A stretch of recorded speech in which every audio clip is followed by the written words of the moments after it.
Discours du 24 avril 2020 sous le thème l'état du musulman pendant le mois du Ramadan. Le prophète sallallahu alayhi wa sallam dit: toute action de l'enfant d'Adam est à lui sauf le jeûne. Il est à moi et je le récompense. Lorsque l'un d'entre vous jeûne, il ne doit pas prononcer des paroles obscènes ni d'insultes. Il ne doit pas crier. Si quelqu'un le provoque, il lui répond: je suis en état de jeûne, je suis en état de jeûne. Hadith Qudsi rapporté par Al-Bukhari. Ramadan est le 4e pilier de l'islam. Il a été instauré pendant la 2e année de l'Hégire. Littéralement, as-sawm veut dire l'abstinence ou l'abstention. Et cela peut concerner la nourriture, la parole, les relations intimes ou autres. Dans le Coran, Maryam dit: j'ai pris l'engagement de jeûner et je n'adresserai la parole à personne. Au point de vue religieux, as-sawm veut dire l'abstention de tout ce qui l'annule, depuis le lever du jour jusqu'au coucher du soleil, avec au préalable l'intention de le faire. Cela s'adresse à tout musulman doué de raison qui a atteint la puberté et exempt de situations qui le dispensent de jeûner. Ramadan est le mois du bien, de la bénédiction, de la bonté, de la générosité, du pardon, de la miséricorde et de la sauvegarde des feux de l'enfer. Le prophète souhaitait chaque année y parvenir. Parmi ses invocations, il disait, sallallahu alayhi wa sallam: ô Allah, bénis pour nous les mois de Rajab et de Sha'ban et fais-nous parvenir Ramadan. Car le prophète connaissait les immenses bienfaits de Ramadan et ce qu'il apporte comme récompense et bénéfice. C'est aussi le mois du Coran. Le prophète sallallahu alayhi wa sallam dit: le jeûne et le Coran intercèdent pour leur auteur le jour du jugement dernier. C'est-à-dire ceux qui font le jeûne et ceux qui lisent le Coran. Le jeune dit: Seigneur, je l'ai privé de nourriture et de plaisir, fais-moi intercéder pour lui. Le Coran dit: je l'ai privé de sommeil, fais-moi intercéder pour lui. Alors ils intercèdent. Nos prédécesseurs, qui ont bien compris ces énormes avantages du jeûne et du Coran, priaient 6 mois avant Ramadan pour qu'ils puissent y parvenir. Et lorsqu'ils finissaient Ramadan, ils priaient 6 mois pour qu'Allah accepte leurs jeûnes et leurs actions. Al-Hassan al-Basri disait: Allah a fait de Ramadan un champ de course pour les bonnes actions. Certains arrivent les premiers, d'autres restent derniers et récoltent l'échec et la déception. Je reste étonné devant le compétiteur distrait qui se soucie peu de la ligne d'arrivée. Il est donc de notre intérêt d'être un compétiteur sérieux pendant ce mois dans le domaine des bonnes actions, des œuvres louables et de se concurrencer pour atteindre les premières places.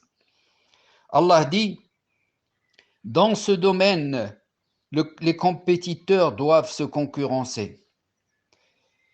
Le premier domaine de concurrence est le repentir, qui normalement doit être renouvelé à toute occasion. Notre exemple est le prophète sallallahu alayhi wa sallam qui se repentait et demandait pardon plus de 100 fois par jour.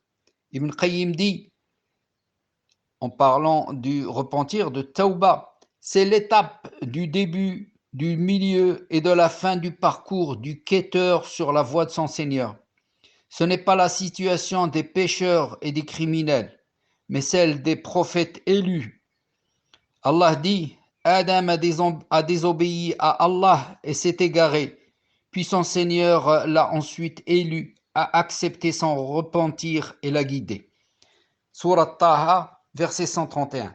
Nous avons donc besoin de ce repentir pour que nos péchés ne submergent pas nos bonnes actions et nous privent alors de récompense.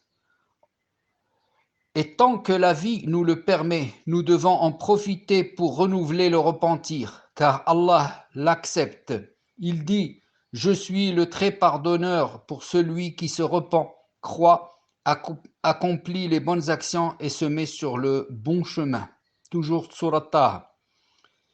Deuxième mesure à entreprendre pendant le Ramadan, c'est la volonté ferme et sincère de profiter au maximum de Ramadan par l'accomplissement des bonnes œuvres. Celui qui est sincère dans cet objectif, Allah l'aide à y parvenir et lui facilite la voie des bonnes œuvres. Allah dit, s'ils sont sincères vis-à-vis d'Allah, cela est mieux pour eux.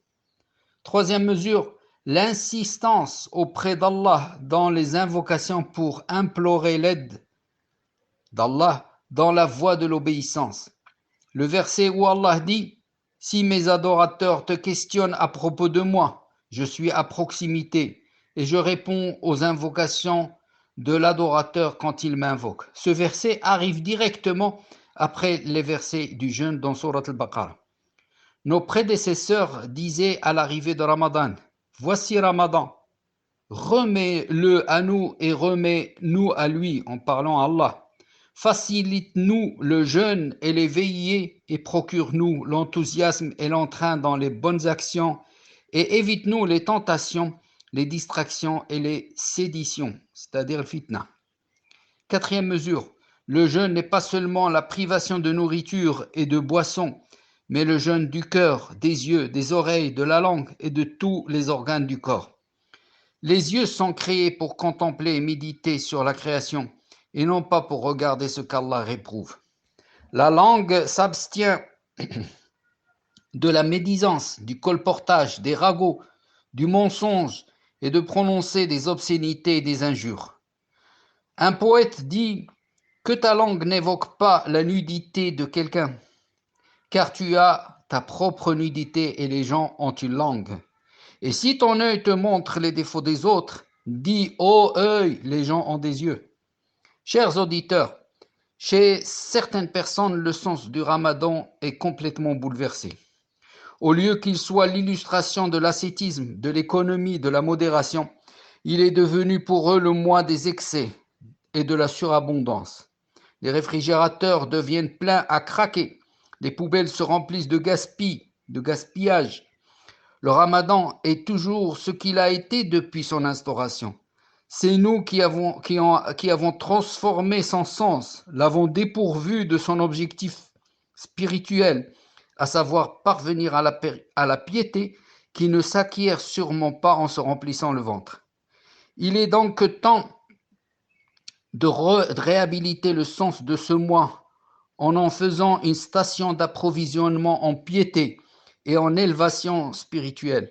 Allah dit, faites des provisions et la meilleure des provisions est la piété. Surat al-Baqarah. Dans la Surat al-A'raf, il dit, et le vêtement de la piété, c'est mieux. Nos provisions dans ce mois sont la prière, le recueillement, le rappel, les invocations, la lecture du Coran, la charité et la bienfaisance.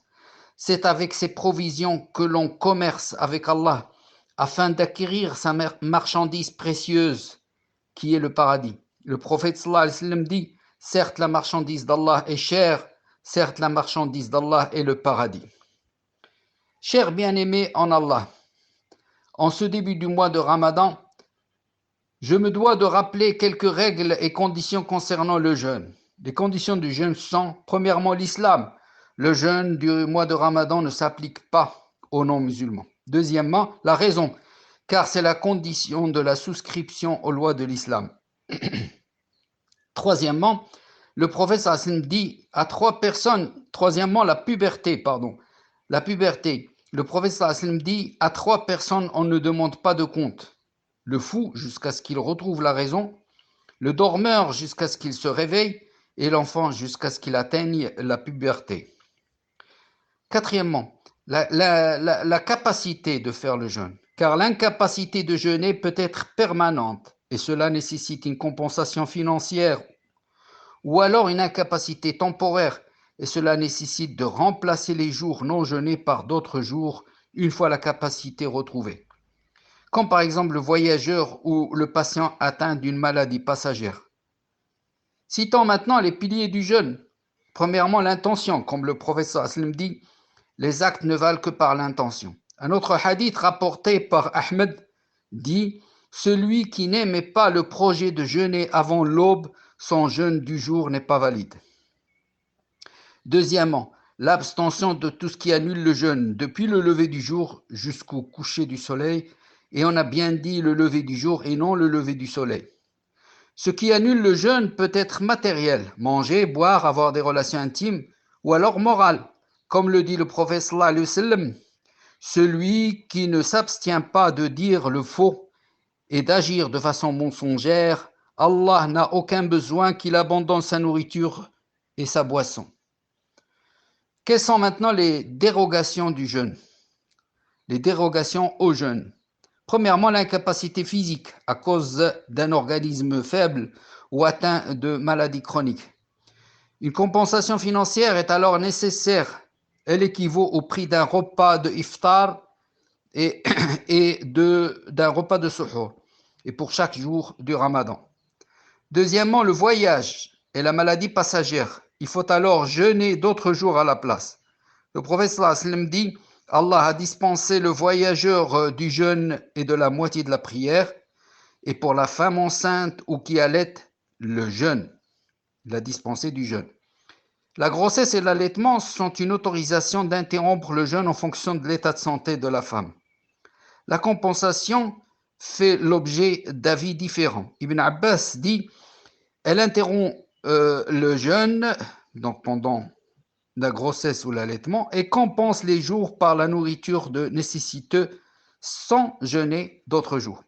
Soufiane al-Tawri, Malik, Shafi'i disent: elle compense par de la nourriture et remplace les jours non jeûnés par le jeûne d'autres jours, en dehors du ramadan bien sûr.